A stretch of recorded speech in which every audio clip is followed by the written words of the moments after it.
అపోస్తలుడైన పౌలు ఎఫెసీయులకు రాసిన పత్రిక 3వ అధ్యాయం వచనము 14 నుండి చదువుకుందామని. వచనము 14 నుండి, ఎఫెసీ 3:14 నుండి. ఈ హేతువు చేత పరలోకమునందును భూమి మీదను ఉన్న ప్రతి కుటుంబము ఏ తండ్రిని బట్టి కుటుంబమని పిలువబడుచున్నదో ఆ తండ్రి ఎదుట నేను మోకాళ్ళుని, మీరు అంతరంగ పురుషునిందు శక్తి కలిగి ఆయన ఆత్మ వలన బలపరచబడినట్లుగాను, క్రీస్తు మీ హృదయములలో విశ్వాసము ద్వారా నివసించున్నట్లుగాను తన మహిమైశ్వర్యం చొప్పున మీకు దయచేయవలననియు, మీరు దేవుని సంపూర్ణత యందు పూర్ణులగునట్లుగా ప్రేమ యందు వేరుపారి స్థిరపడి సమస్త పరిశుద్ధులతో కూడా దాని వెడల్పు, పొడుగు, లోతు, ఎత్తు ఎంతో గ్రహించుకొనుటకును, జ్ఞానమునకు మించిన క్రీస్తు ప్రేమను తెలుసుకొనుటకును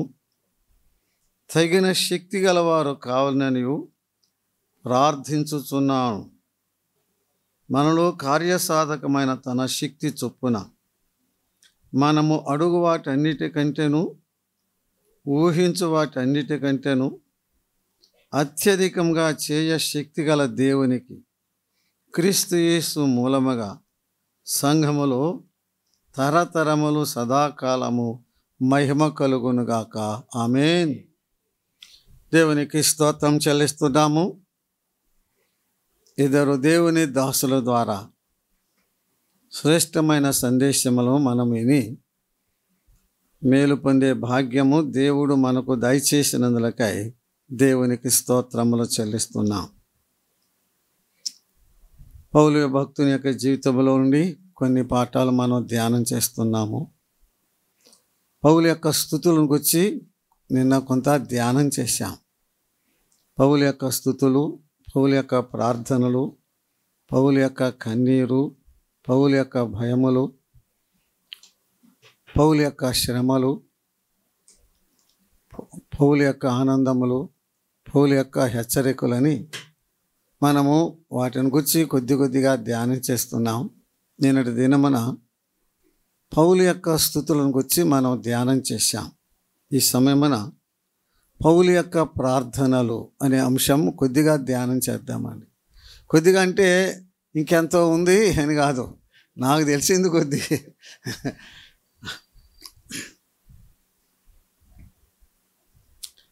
పౌలు భక్తుడు గొప్ప ప్రార్థనాపరుడు.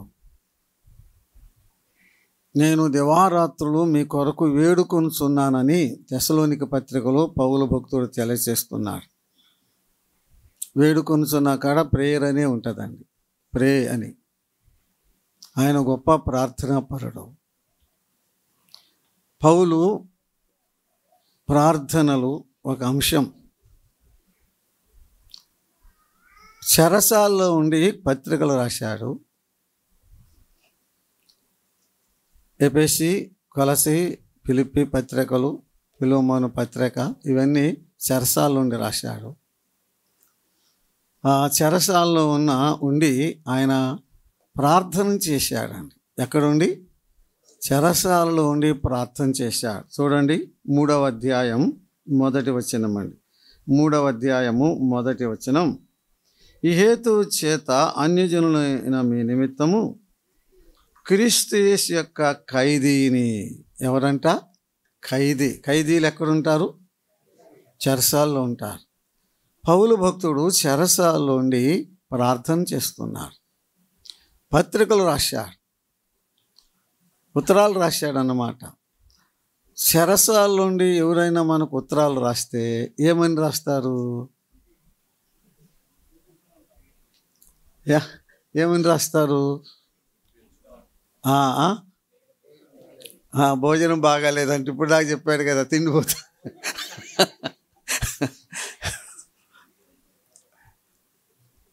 నా కొరకు ప్రార్థన చేయని రాస్తారు కదండి. కానీ ఇక్కడ పౌలు భక్తుడు ఏమన్నాడు చూడండి, 14 వచనములో, మీ కొరకు నేను ప్రార్థన చేయుచున్నాను అని పౌలు భక్తుడు తెలియచేస్తున్నాడండి. నా కొరకు ప్రార్థన చేయమని కూడా పౌలు భక్తుడు రాశాడు. కానీ ఆయన పత్రికలు మనం చదువుతుంటే, నేను మీ కొరకు ప్రార్థన చేయుచున్నాను. చెరసాల్లో ఉన్నాడు, చేతికి సంకెళ్ళు ఉన్నాయి, సరైన వసతులు లేవు, సరైన ఆహారము లేదు, దేహములో నీరసం ఉంది, చేతులకు కాళ్ళకు సంకెళ్ళు ఉన్నాయి, బంధకాలు మరి ఖైదీగా ఉన్నాడు చెరసాల్లో. కానీ ఈ చెరసాల సంకెళ్ళు, ఈ బంధకాలు, ఈ ఆహారలేమి, శరీర సంబంధమైన ఇబ్బందులు పౌలును ఏం చేయకుండా ఆపలేకపోయాయండి. ఆ మాట అమ్మ చాలు, నాకు మీరు తెలుసుకున్నారు. మనకు ఒక తలనొప్పి వస్తే చేయం ప్రార్థన కదండి. ఏమ్మా, కడుపులో బాగా పోతే చెప్పండి, దేహంలో నీరసంగా ఉంటే చెప్పండి, చెయ్యం. ప్రార్థన చేసినా 1 నిమిషం చేసుకుని పండుకుంటాం. చెరసాల సంకెళ్ళు, ఉపవాసాలు, దేహములో బలహీనతలు, అసౌకర్యాలు అని ఏమైనా సరే పౌలు భక్తుడిని ప్రార్థన చేయకుండా ఆపలేకపోయినాయి. అంటే చెరసాల సంఖ్యలు, దేహ పరిస్థితులు, నీరసాలు ఇవన్నీ ప్రార్థనకు ఆటంకం కాకూడదు. ఎందుకు చెప్పుకుంటున్నామంటే, ఒక్కరవ బాగోకపోయినా మనం చేస్తాం. అట్లా ఏం చేస్తాం? ఒక్కరవ బాగోకపోయినా కటికను మానేసేదేంటి? ప్రార్థన. 2 నిమిషాలు చేసుకుని పనుకుంటాం. కాదు. పౌలు భక్తుడు మనకు మాదిరి ఉంచిపోయాడు. నేను మీ కొరకు ప్రార్థన చేస్తున్నా. చూడండి, పౌలు భక్తుని యొక్క అంశాలు ఎఫెసీ పత్రికలో ఉన్నాయి. 1వ అధ్యాయంలో కూడా చాలా గంభీరమైన అంశం అండి. మీరు చదువుకోండి 19 నుండి, 1వ అధ్యాయంలో 19 నుండి, ఫిలిప్పి 1వ అధ్యాయము 9 నుండి, కొలసై 1వ అధ్యాయం 9 నుండి పౌలు యొక్క ప్రార్థనలు మనం చూస్తున్నాం. మిగిలిన పత్రికలలో కూడా పౌలు యొక్క ప్రార్థనలు మనం చూస్తున్నాం. చూడండి, కాబట్టి ఈ హేతువు చేత పరలోకమందును భూమి మీదను ఉన్న ప్రతి కుటుంబము ఏ తండ్రిని బట్టి కుటుంబమని పిలువబడుచున్నదో ఆ తండ్రి ఎదుట నేను మోకాళ్ళుని ప్రార్థన చేయుచున్నాను. ఉన్నది ఎక్కడ? చెరసాల్లో. చేతులకి ఏమున్నాయి? సంఖ్యల్లో ఉన్నాయి. నేను మోకాళ్ళుని ప్రార్థన చేస్తున్నా. ఎవరి ఎదుట? తండ్రి ఎదుట. తండ్రి ఎదుట నేను ప్రార్థన చేస్తున్నా. వక్రంగా చేసుకున్నా, ఇంటిలో చేసుకున్నా, సంఘంలో వచ్చి చేసుకున్నా, 2-3 కూడి చేసుకున్నా, ఎవరు ఎదుట చేస్తున్నట్టు? తండ్రి ఎదుట చేస్తున్నాము. ఆ రెవరెన్స్ ఉండాలి. అంటే ఆ భయభక్తులతో, ఆ వినయ భయభక్తులతో మనము తండ్రికి ప్రార్థన చేయాలి.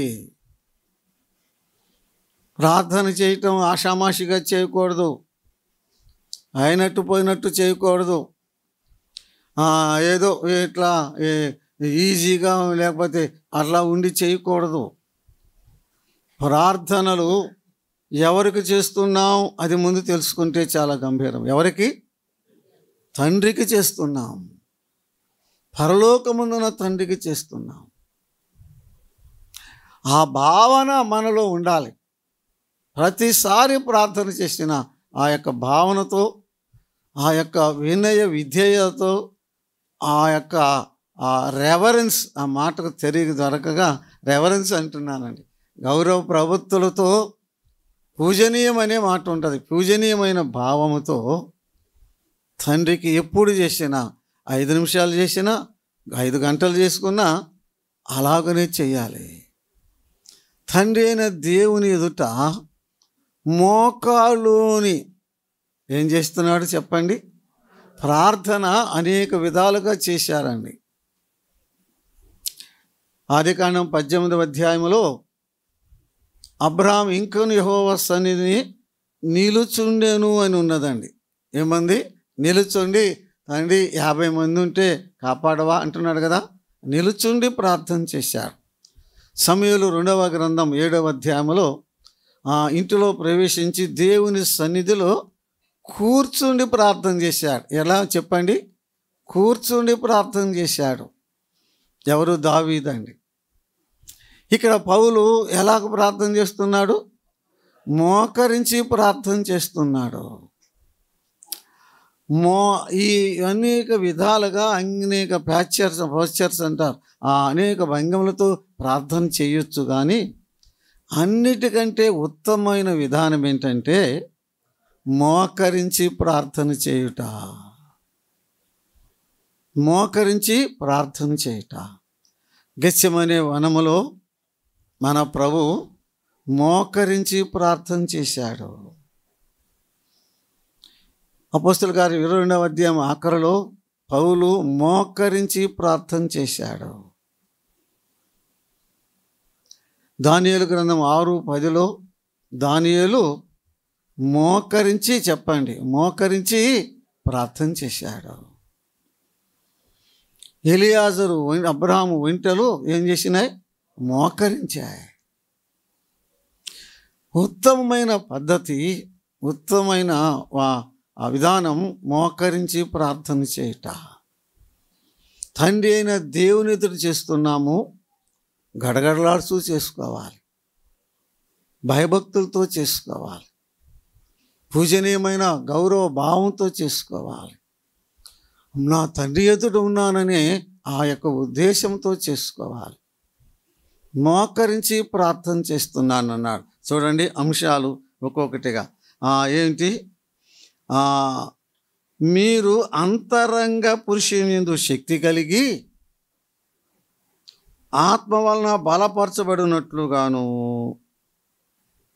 క్రీస్తు మీరు హృదయములలో విశ్వాసం ద్వారా నివసించున్నట్లుగాను తన మహిమశ్చర్యం చొప్పున మీకు దయచేయవలననియు మీరు దేవుని సంపూర్ణత యందు పూర్ణులగునట్లుగా ప్రేమయందు వేరుపారి స్థిరపడి సమస్త పరిశుద్ధులతో కూడా దాని వెడల్పు, పొడుగు, లోతు, ఎత్తు ఎంతో గ్రహించుకొనుటకును జ్ఞానమునకు మించిన క్రీస్తు ప్రేమను తెలుసుకొనుటకును తగిన శక్తి గలవారు కావాలని ప్రార్థించుచున్నాను. ఇంతకీ ఎందుకు ప్రార్థన చేస్తున్నాడు? చూడండి 20-21 ప్రార్థన అంశాలు చదువుకున్నాం. ఎందుకు? ఎవరికి? ఎటువంటి ఆయనకి? మనలో కార్యసాధకమైన తన శక్తి చొప్పున మనము అడుగు వాటన్నిటికంటేను ఊహించు వాటన్నిటికంటేను అత్యధికంగా చేయగల దేవునికి క్రీస్తు యేసు మూలముగా సంఘములో తరతరములు సదాకాలము మహిమ కలుగునుగాక. ఆ దేవుడు ఎటువంటి వాడంట? శక్తి గల దేవుడు. ఏమిటి శక్తి?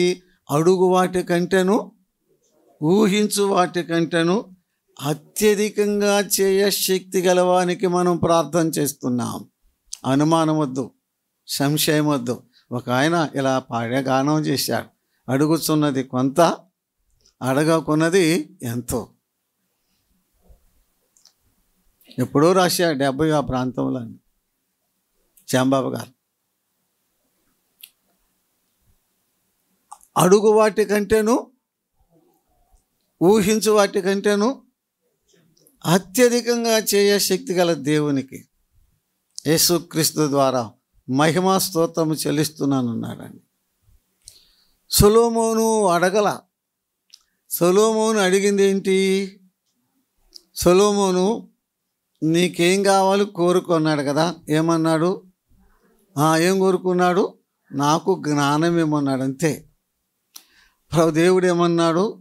నీవు ఆస్తిని ఐశ్వర్యాన్ని అడగలేదు, శత్రువుల ప్రాణాన్ని అడగలేదు, జ్ఞానమును ఇవ్వమన్నావు కాబట్టి నీవు అడిగినట్లుగా నీకేమిస్తానన్నాడండి? జ్ఞానమునిస్తున్నా. రెండవది ఏమన్నాడు? నువ్వు అడగకపోయినా ఐశ్వర్యమును ఘనతనిస్తున్నా. ఈ మాట సరిపోలేదండి? అడుగు వాటికంటేను ఊహించు వాటికంటే. మూడవది కూడా చెప్పారు, నీ తండ్రి అయిన దావీదులాగా యథార్థంగా ప్రవర్తిస్తే దీర్ఘాయుషు కూడా ఇస్తానన్నాడు.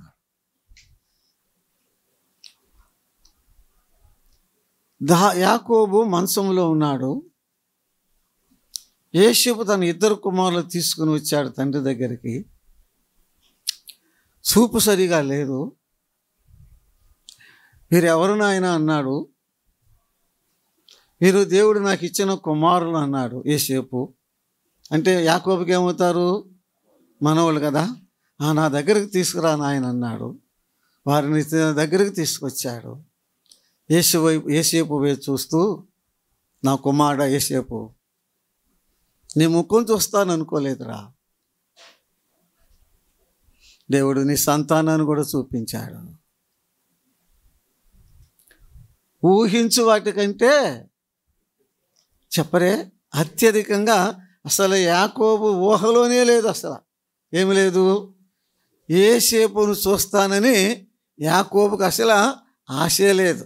ఒకసారి యాకోబు ఇలా విలపించాడు, యోసేపు లేడు, సిమియోను లేడు, బెన్యామీను కూడా లేకుండా చేస్తారని విలపించాడు. యోసేపు లేడు, కానీ యోసేపు ఉన్నాడు. యోసేపుతో అన్నమాట, నీ ముఖం చూస్తాను అనుకోలా. దేవుడు నీ ముఖాన్ని చూపించాడు. చెప్పండి, నీ సంతానాన్ని కూడా చూపించాడు. ఊహించు వాటికంటే అత్యధికంగా చేయగల శక్తి గల దేవునికి యేసుక్రీస్తు ద్వారా సంఘం తరతరములు మహిమ కలుగునుగాక. ఆమేన్. అటువంటి తండ్రికి మనం ఏం చేయాలి? ప్రార్థన చేయాలి. అడుగు వాటికంటే అడగకపోయినా ఇస్తాడు. మా ఆశ్చర్యమైన వాడండి. అయితే పౌలు యొక్క ప్రార్థనలో ఉన్న విశేషం చూడండి. ఆ వచనం చదువుతున్నానండి. మీరు అంతరంగ పురుషుని యందు శక్తి కలిగి ఆత్మ యందు బలపరచబడాలి. కొరింథీయులకు రాసిన రెండవ పత్రిక 3వ అధ్యాయం 16 వచనం చదువుకుందామండి. 3:16 అండి. 4:16 అండి. కావున మేము అధైర్యపడము, మా బాహ్య పురుషుడు కృషించుచున్నను, ఆంతర్య పురుషుడు. ఆ మాట పట్టుకో.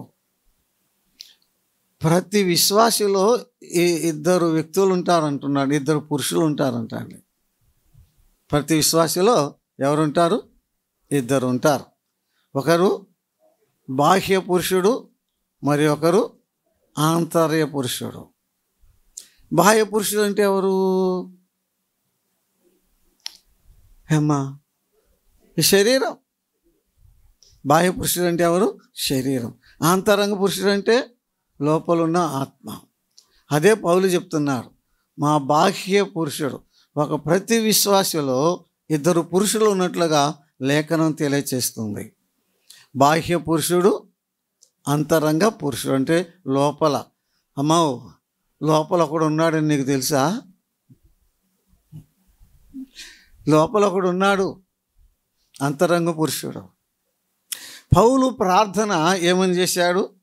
మీరు చదువు ఎఫెసీ పత్రికలోనే అంతరంగ పురుషుని యందు శక్తి గలవారై ఉండాలి. ఏ పురుషుడు శక్తి కలిగిన వాడై ఉండాలని? అంతరంగ పురుషుడు. మనం ఏ పురుషుడు శక్తి కలిగిన వాడు ఉండాలని ప్రార్థన చేస్తాం? బాహ్య పురుషుడు కదండి. చీటీలు రాసిచ్చిన జ్వరం వచ్చింది, బాగాలేదు, చెప్పండి, మా అబ్బాయికి బాగాలేదు, నాకు బాగాలేదు, ఇక ప్రార్థన చేయండి. ఇక బాహ్య పురుషుని గురించి ఆలోచన, బాహ్య పురుషుని గురించి ఆలోచన. కానీ పౌలు భక్తుడు అంటున్నాడు, అంతరంగ పురుషునియందు శక్తి గలవారై ఉండాలి. శరీరము కేవలము నిష్ప్రయోజనం అన్నాడు యేసుప్రభువారు యోహాను సువార్తలో. మన దిగులు మన చింత అంతా బాహ్య పురుషుని గురించే. ఈ శరీరం గురించి చింతపడుతుంటాం, ఎక్కువగా అడుగుతాం, ప్రార్థన చేసుకుంటూ ఉంటాం. లోపల ఒకడు ఉన్నాడని నువ్వు ఎరుగుదువా? వాడు బలంగా ఉండాలి, వాడు శక్తిగా ఉండాలి, వాడు బాగా ఎదగాలి అని ఎప్పుడైనా ఆలోచన చేసి ఎప్పుడైనా ప్రభువుకు ప్రార్థన చేసావా?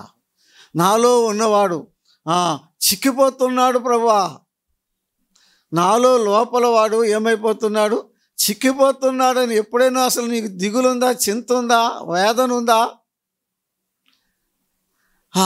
వాడు బలంగా ఉండాలని ఎప్పుడైనా ఆలోచన చేసి ఎప్పుడైనా దేవునికి ఇంతకాలంలో ఎప్పుడైనా ప్రార్థన చేసావా?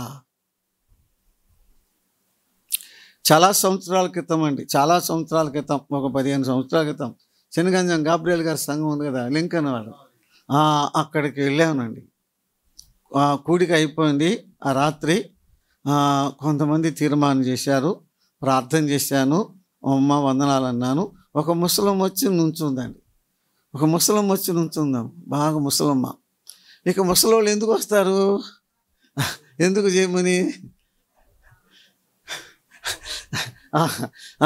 వచ్చిందండి.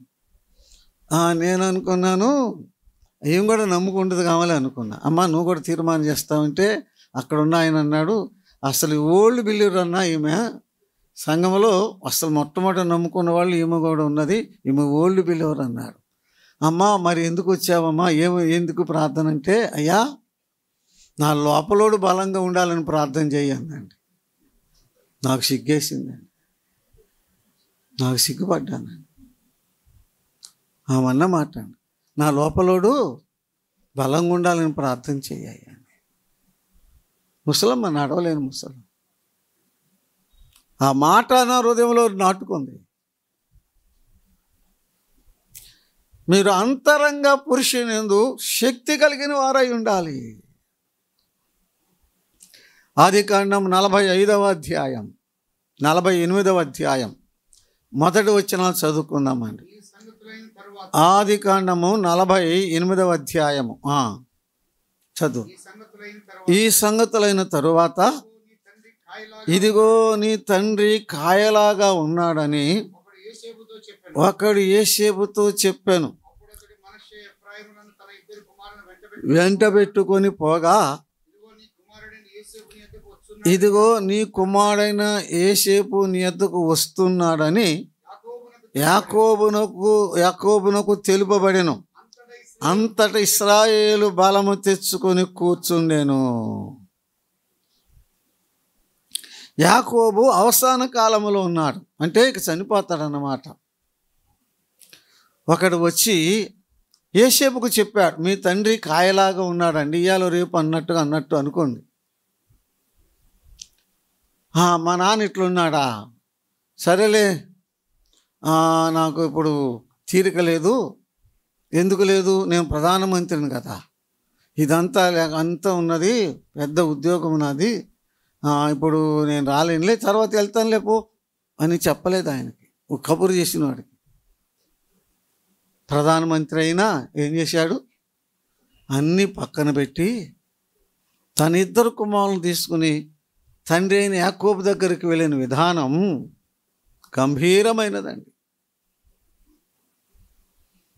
ఏనాడు కుమారులకు కుమార్తెలకు ఇది గొప్ప సందేశం. వృద్ధాప్యంలో తన తండ్రిని యేసేపు పరామర్శిన విధానం ఒక ఛాలెంజ్తో కూడిన సందేశంగా మనం చూస్తున్నామండి. విశ్వాసులైన కుమారులు కుమార్తెలు వృద్ధాప్యములున్న మీ తల్లిదండ్రులను నిర్లక్ష్యం చేయకూడదు, అలక్ష్యం చేయకూడదు. వారిని శ్రద్ధగా పరామర్శించాలి, వారిని ఆదరించాలి, వారిని పోషించాలి. అసలు వారన్నిటికీ అన్ని పనులు వారికి చేసి పెట్టాలి. ఆ బాధ్యత నిజమైన విశ్వాసికి ఆ బాధ్యత ఉన్నది. అసలు ఆ నిజమైన విశ్వాసో కాదో తల్లిదండ్రుల దగ్గర తెలిసిపోయింది. నీ తల్లిని నీ తండ్రిని నువ్వు చూస్తున్నావో లేదో దాన్ని బట్టే నువ్వు విశ్వాస యొక్క ఆ కొలత పరిమాణం తెలిసిపోయింది. నిజమైన విశ్వాస కాదు. తల్లిని తండ్రిని చూడలేని విశ్వాస, సేవకుడా, పెద్ద అసలు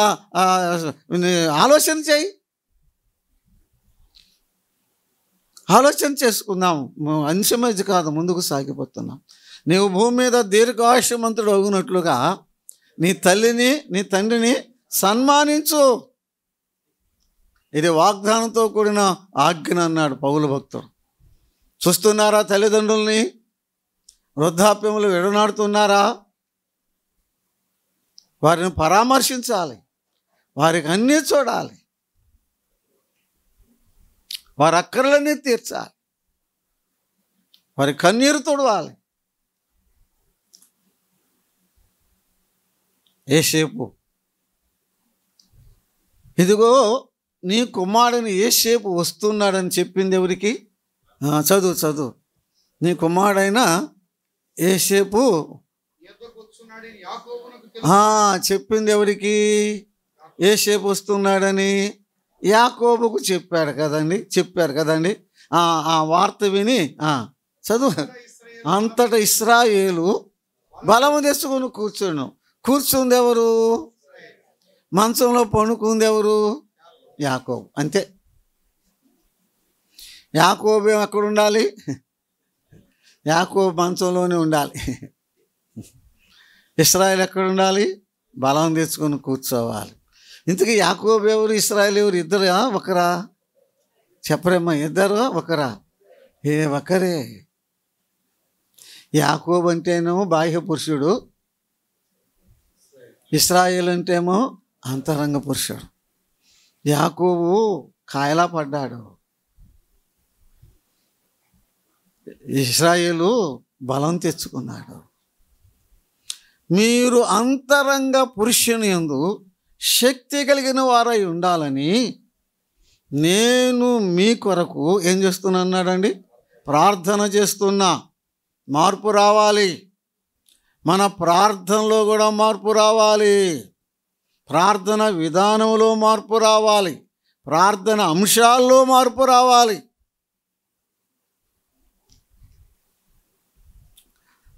చాలా మాటలు ఉన్నాయి, అవన్నీ నేను చెప్పలేను. చూడండి 19వ వచనం అండి. జ్ఞానమునకు మించిన క్రీస్తు ప్రేమను మీరు తెలుసుకోవాలని నేను మీ కొరకు ప్రార్థన చేస్తున్నా. జ్ఞానమునకు మించిన క్రీస్తు ప్రేమ మీరు తెలుసుకోవాలి. ఆశ్చర్యమండి.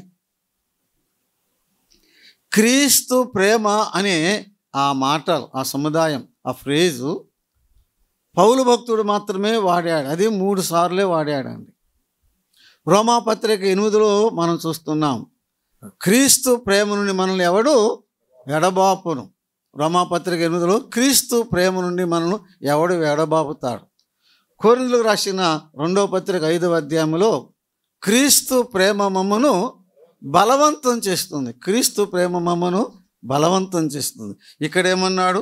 జ్ఞానమునకు మించిన క్రీస్తు ప్రేమ మీరు తెలుసుకోవాలి. క్రీస్తు ప్రేమ నుండి మనల్ని ఎవడు ఎడబాపుతాడు? కష్టాల, నష్టాల, శ్రమల, దుఃఖాల, ఆకలి దప్పుల, దిగంబరత్వమా, ఖడ్గమా, మరణమా, దూతల, రాబోవున ఉన్నవా ఏమీ కూడా క్రీస్తు ప్రేమ నుండి ఎడబాప నేరం అంటున్నాడు. చెరసాల, సంకెళ్ళ, ఉరికంబాల, ఏమైనా సరే, ఆకలి దప్పుల, వస్త్రహీనత, క్రీస్తు ప్రేమ నుండి ఎడబాప నేరం. క్రీస్తు ప్రేమ మమ్మను బలవంతం చేస్తుంది. ఏ సేవ వెనుక ఉన్న ఫోర్స్ ఏది? The love of Christ. విశ్వాస చేసే ప్రతిక్రియ అనుకున్న అసలు వెనుకున్న శక్తి ఏది? ప్రేరణ ఏది? క్రీస్తు ప్రేమ. ఆ క్రీస్తు ప్రేమను గురించి అంటున్నాడు, జ్ఞానమునకు మించిన క్రీస్తు ప్రేమ.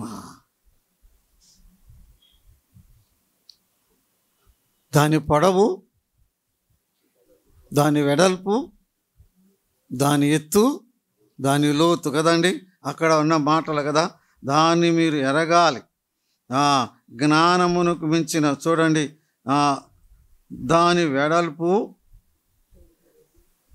పొడుగు, లోతు, ఎత్తు. ఒక్కొక్క ఆయన ఒక్కొక్క రంగా చెప్పుకుంటూ వచ్చారండి.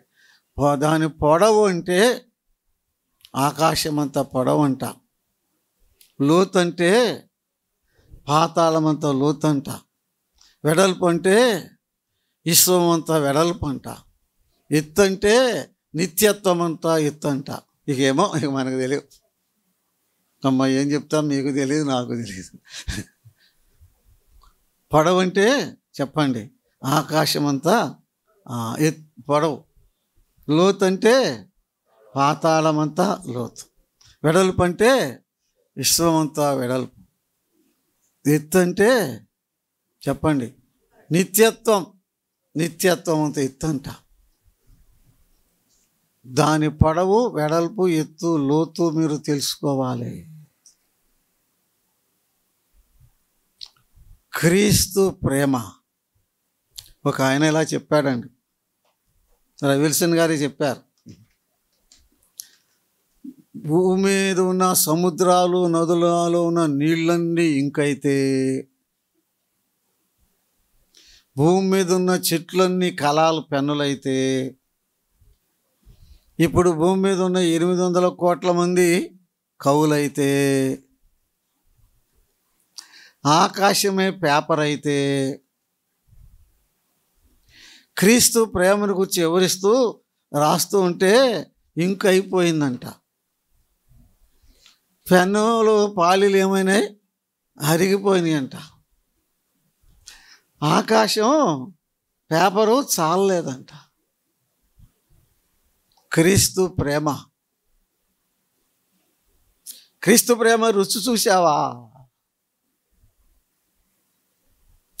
నీ ప్రేమ ద్రాక్షారసము కంటే మధురమైనది. క్రీస్తు ప్రేమ ద్రాక్షారసం కంటే మధురమైనదని ఎవరు చెప్పగలరు? చెప్పండి అమ్మా. ఆ ప్రేమను రుచి చూసిన వారు చెప్తారు. ప్రభువు దయాళుడని రుచి చూసిన ఎడల అంటాడు కదా, కీర్తనలో ఉంది. పేతురు భక్తుడు 2వ అధ్యాయంలో రాస్తాడు, రుచి చూడాలి. రుచి చూసావా? క్రీస్తు ప్రేమను రుచి చూసావా? రుచి చూడ నీకేం తెలుసు ఆ ప్రేమలో ఉన్న మాధుర్యం? క్రీస్తు ప్రేమ ద్రాక్షారసము కంటే మధురమైనదని, ప్రేమాతి సేమ చేత నేను మూర్ఛిల్లిపోయానంటున్నాడు. క్రీస్తు ప్రేమను త్రాగావా? క్రీస్తు ప్రేమను క్రోలేవా?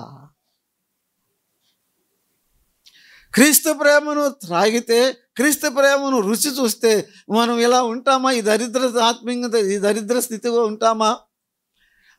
ఇట్లా అంటున్నట్టుగా భక్తిహీనంగా ఉంటామా? కల్తీ జీవితం, అయినట్టు పోయినట్టు జీవితం, ఆశ నిరాశలు, ఇటువంటి నులివెచ్చని స్థితిలో మనం ఉంటామా? క్రీస్తు ప్రేమ బలవంతం చేస్తుంది. క్రీస్తు ప్రేమ అది ఆర్పజాలని ప్రేమ.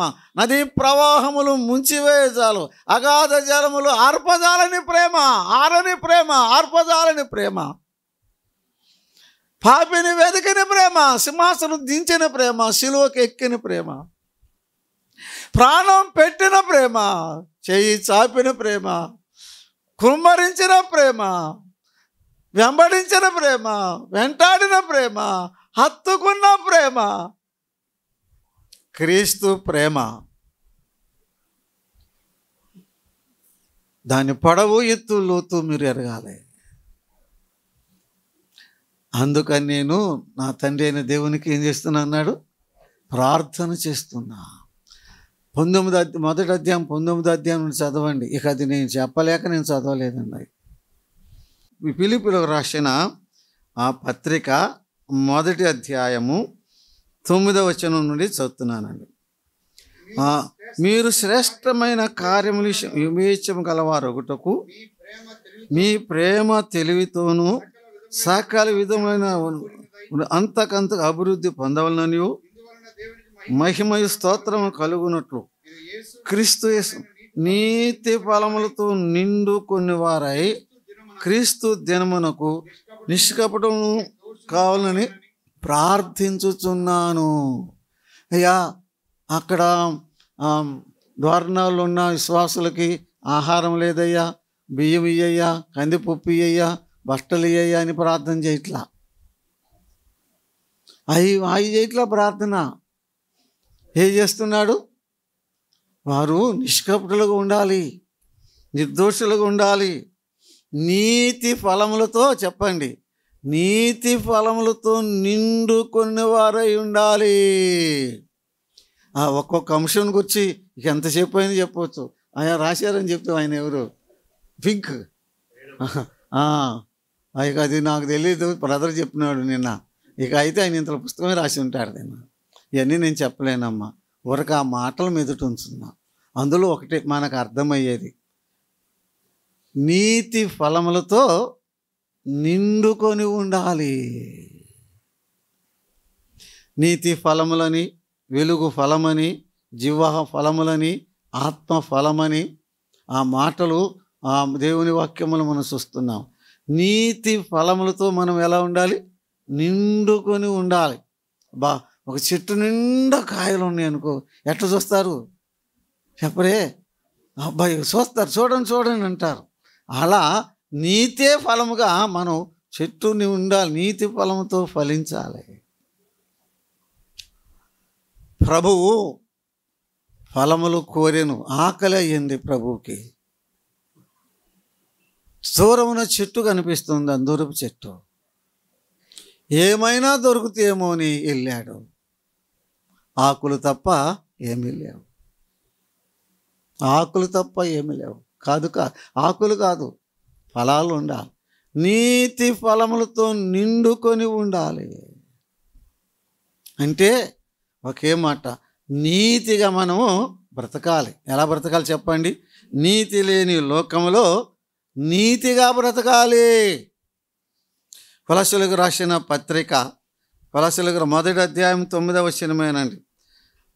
అందుచేత ఈ సంగతి విని నాటి నుండి మేము మీ నిమిత్తం ప్రార్థన చేయటం మానక, మీరు సంపూర్ణ జ్ఞానమును ఆత్మ సంబంధమైన వివేకము గలవారును ఆయన చిత్తమును పూర్ణముగా గ్రహించిన వారై ప్రతి సత్కార్యములో సఫలగుచు దేవుని విషయమైన జ్ఞానమును అభివృద్ధి పొందుచు అన్ని విషయములలో ప్రభువును సంతోషపెట్టునట్లుగా ఆయనకు తగినట్లుగా నడుచుకొనవలనని ప్రార్థన చేయుచున్నాను.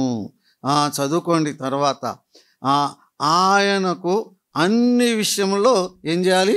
సంతోష పెట్టాలి. మనమంట మన ప్రభువును ఏం చేయాలి? అన్ని విషయాల్లో చెప్పండి సంతోష పెట్టాలని మన కొరకు ఏం చేస్తా పౌలు ప్రార్థన చేస్తున్నాను.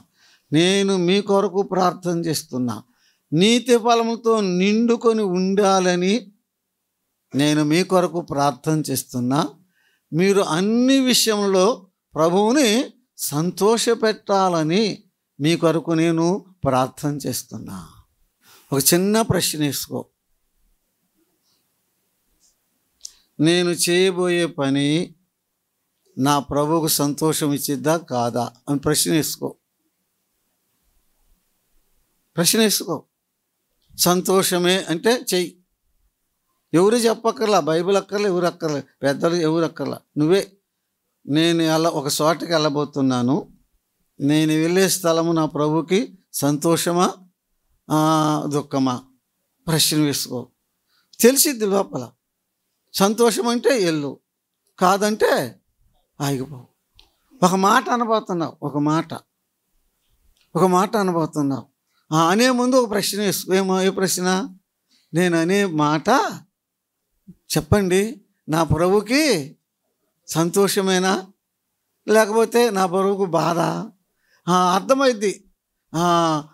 అన్నబోతున్నావు, సంతోషం కాదని అర్థమైపోయింది నీకు, వెంటనే చెప్పేసి లోపల కదా. ఇక అప్పుడు ఏం చేయాలి చెప్పు? మాట ఏం చేయాలి? ఇక్కడ దాకొచ్చింది మింగేయి. నా నడక నా ప్రభువుకు సంతోషంగా ఉందా? నా ప్రవర్తన నా ప్రభువుకు సంతోషంగా ఉందా? నా పనులు నా ప్రభువుకు సంతోషంగా ఉందా? నా జీవిత విధానం నా ప్రభువుకు సంతోషం ఉందా? హౌ టు ప్లీజ్ హిమ్, ఆయన ఎలా సంతోషపెట్టాలి, ఆయన ఎలా సంతోషపెట్టాలి, మనం ముఖ్య ధ్యేయం ఆయన ఎలా సంతోషపెట్టాలి, నా ప్రభువును సంతోషపెట్టాలి, ఆయనకు సంతోషమైనవే నేను చేయాలి. అలాగున మీరు ఉండాలని నేను మీ కొరకు ప్రార్థన చేస్తున్నానన్నాడండి. ఒకటి, అంతరంగ పురుషునియందు శక్తి కలగవారు. రెండవది, క్రీస్తు ప్రేమ, జ్ఞానము మించిన క్రీస్తు ప్రేమ మీరు ఎరగాలి. మూడవది, నీతి ఫలములతో నిండుకొని ఉండాలి. నాలుగవది, క్రీస్తు ప్రభువుని ఏం చేయాలి? అన్ని వేళ ఎల్లప్పుడూ నిన్ను చేయాలి, సంతోషపెట్టాలి. సంతోషపెట్టే జీవితం నేను జీవించాలి. ప్రార్థన చేసుకుందామండి. మహిమగల మా తండ్రి, నీ పాదములకు స్తుతులు చెల్లిస్తున్నాం. మా అంతరంగ పురుషునిందు శక్తి కలిగిన వారుగా ఉండాలి. పౌలు భక్తుని యొక్క ప్రార్థన, నాయనా మా ప్రార్థన ఎప్పుడు ఈ పయ్యోడే, ఈ దేహమే, ఈ శరీరమే, ఈయన గురించే దిగులు చింత. అంతరంగ పురుషుడు బలంగా ఉండాలి. నా ప్రభువా, మా ప్రార్థనలో మార్పు తీసుకురా, మా ఆత్మీయ విధానంలోనే మార్పు తీసుకురా. మేము చేసేవి నీకు సంతోషంగా వస్తున్నాయా, నీకు దుఃఖం ఇస్తున్నాయా? నీతి ఫలములతో ఫలిస్తూ నీ ఆహారం నీకు తృప్తినిస్తున్నామా? నీ ఆకలి తీరుస్తున్నామా? నీ ప్రేమ పొడవు లోతు ఎంతో ఎత్తో గ్రహించే ఆ జ్ఞానము మించిన ఆ ప్రేమ రుచి చూసే భాగ్యం మాకు దయచేయమని మా ప్రభువును మా రక్షకుడైన యేసుక్రీస్తు నామమున ప్రార్థన చేయుచున్నాము తండ్రి. ఆమేన్.